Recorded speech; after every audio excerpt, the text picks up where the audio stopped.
ముఖ్యంగా అంటే చనిపోయిన వాళ్ళు తాతలు రకరకాల వరుసల్లో చనిపోయిన వాళ్ళు మనకు కనిపిస్తూ ఉంటారు, అప్పుడప్పుడు కనిపిస్తూ ఉంటారు. అంటే వాళ్ళు చనిపోయిన డేట్స్ ఏమైనా ఉంటే కనుక వాటి ముందు కనిపించడం అనేది ఒకటి ఉంటుంది.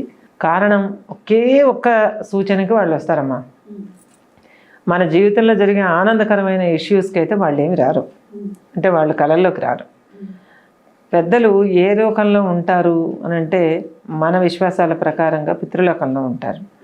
పితృలోకంలో ఉన్నవాళ్ళు ఎవ్రీ ఇయర్ మనం చెల్లింపు చేసేటటువంటి పరిహారాలు, పెద్దలకు చూపించేటటువంటి పరిహారాలు, తర్వాత వాళ్ళకి ఇంకా నైష్టికులు అయితే వాళ్ళు పెట్టే ఆబ్దీకాలు, వాళ్ళ కోసం మనం చేసే ఆబ్దీకాలు, ఇటువంటి వాటికి వాళ్ళు సంతృప్తి చెంది పితృదేవతల వరుసలో ఉంటారు. కాబట్టి మన వంశీకులు ఏం చేస్తున్నారు మన ఉత్తమ గతులకి అని ఎదురు చూస్తూ ఉంటారు తప్ప ప్రత్యేకించి మనకేమి కళల్లో రారు.